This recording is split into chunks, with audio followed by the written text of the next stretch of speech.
Ladies and gentlemen, Raider Nation, welcome to another electrifying edition of Raiders Report, your go-to source for all things silver and black. I'm your host, the voice that's as passionate about the Raiders as you are, and today, we're diving headfirst into the highs, the lows, and the unbreakable spirit of our Las Vegas Raiders. Picture this. It's Monday night under the dazzling lights of Allegiant Stadium, the crowd roaring like a thunderstorm in the desert, and our boys in black and silver taking on those pesky Los Angeles Chargers in a classic AFC West showdown. But hold on, did you know that the Raiders' move to Las Vegas back in 2020 wasn't just a relocation, it was a rebirth? From the gritty streets of Oakland, where legends like Al Davis built an empire, to the glitzy allure of Sin City, the Raiders have always been about that rebellious edge. And now, with a new era dawning under head coach Pete Carroll, the question on every fan's mind is, can this team finally climb out of the shadows and roar back to glory? Stick with me, because we're unpacking it all, the triumphs of Week 1, the heartbreak of Week 2, and why, folks, the only direction from here is up. Let's kick things off with a quick summary of where we stand, Raider Nation. The 2025 season is just 2 weeks in, and it's already been a roller coaster. In Week 1, our Raiders stunned the New England Patriots on the road, 20-13, in a gritty, defensive masterpiece that had Gillette Stadium shaking. It was the first win in Foxborough since 1994. Talk about history repeating itself in the best way.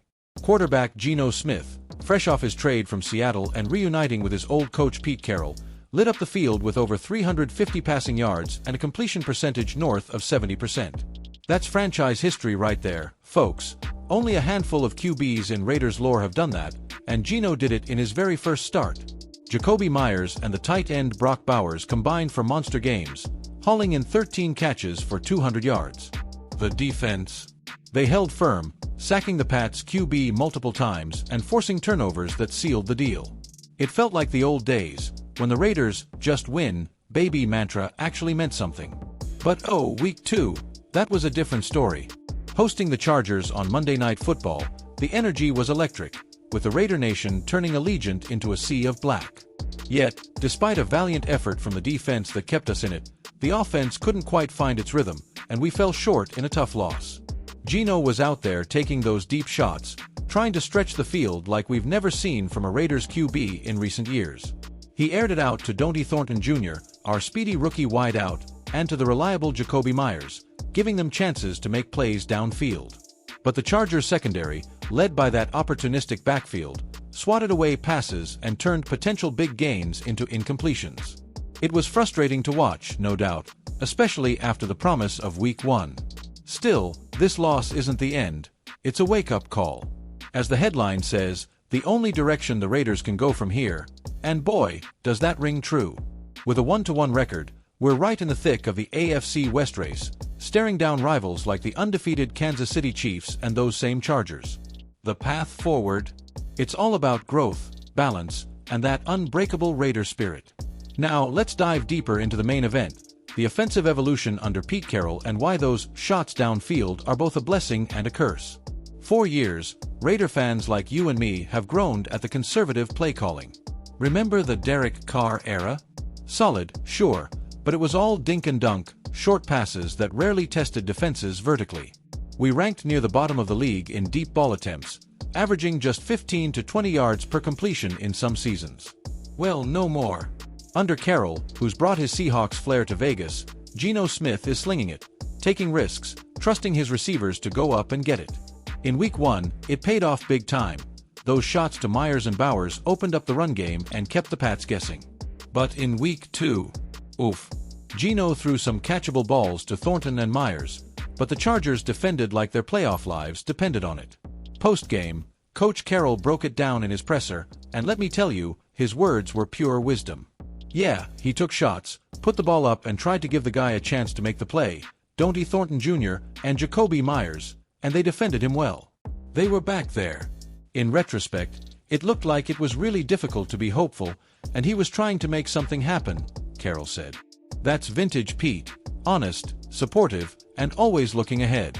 And speaking of trust, Carroll's bond with Geno is the stuff of football fairy tales. These two go way back to Seattle, where Geno had some of his best seasons under Pete's guidance. Remember 2022? Geno threw for over 4,000 yards, earned a Pro Bowl nod, and led the Seahawks to the playoffs.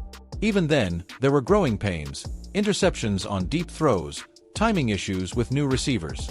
But Carroll stuck by him, just like he is now. Yeah, well, that's experience with the guy and trust. I know what he was thinking, and I know the shot that he took, and he threw a ball that was catchable, possibly, but it was a challenge, Pete added. And so a couple of them came up, they made their plays, and they did a nice job with it. So I'm not going to slow him down. Taking the shots instinctively are there for him. But we will evaluate, and if there's a better option, let's not give them their opportunity to get the football from us. What a leader! He's not panicking after one loss. He's evaluating, adjusting, and building that confidence.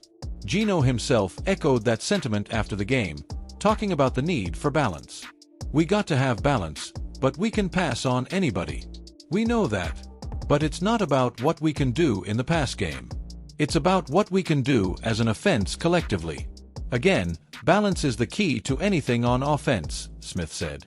We got to run the ball when we need to, we got to pass the ball when we need to, and we got to be efficient in both. So we'll get better at it, we'll find ways to get better at it. Find ways to be more efficient and look towards the future.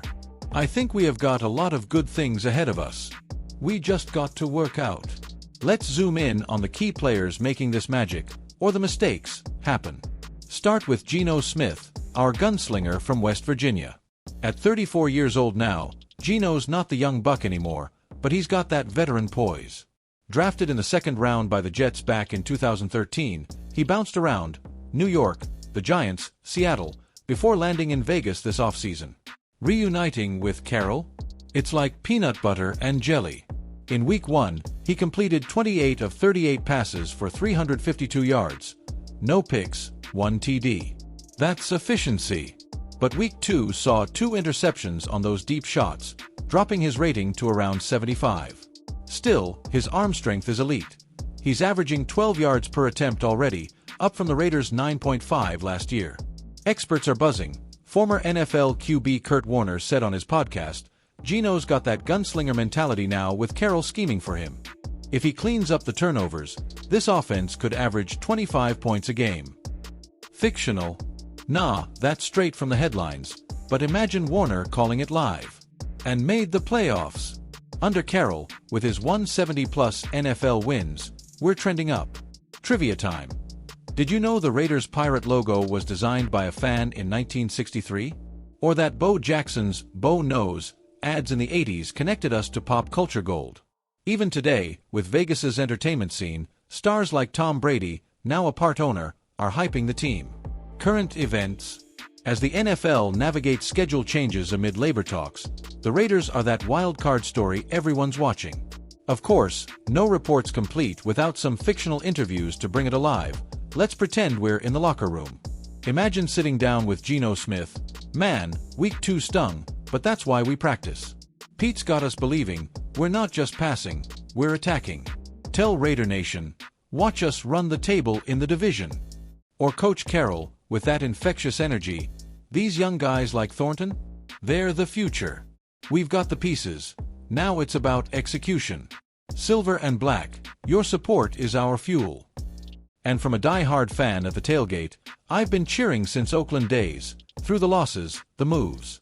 But with Pete and Geno, playoffs are calling. Just win, baby. Even Max Crosby chimes in, defense held the Chargers to 17 points, that's us. Offense, keep grinding, we're brothers in this. These voices, they capture the heart of Raider Nation, from the black hole to the luxury suites. Looking ahead, predictions are where the excitement builds. With a 1-1 start, I see the Raiders finishing 9-8, sneaking into the playoffs as the number 6 seed in the AFC. Why? That defense, led by Crosby and Christian Wilkins, will rank top 10 in sacks.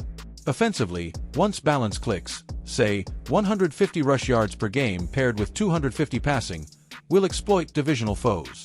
The Chiefs game in Week 5? A statement win, 24-20. Chargers rematch. Revenge, baby. Impacts. A winning record boosts draft position, no more top 5 picks on QBs, and energizes free agency. If Geno stays healthy, he's our guy for years. Expert take, NFL Network's Rich Eisen predicts, Raiders under Carroll? Wild card berth, mark my words. But it's not just playoffs, it's rebuilding that legacy, inspiring the next generation. As we wrap this up, Raider Nation, remember, football's about resilience, just like our team. From the depths of Week 2's loss, we're rising, taking shots, building balance, and chasing glory. Tune in next Sunday as we face the Broncos in another AFC West brawl. It's prime time to show what we're made of. Follow Raiders Report for updates, highlights, and insider scoops, because together, we're unstoppable. Just win, baby. This is your host, signing off, Silver and Black till I die.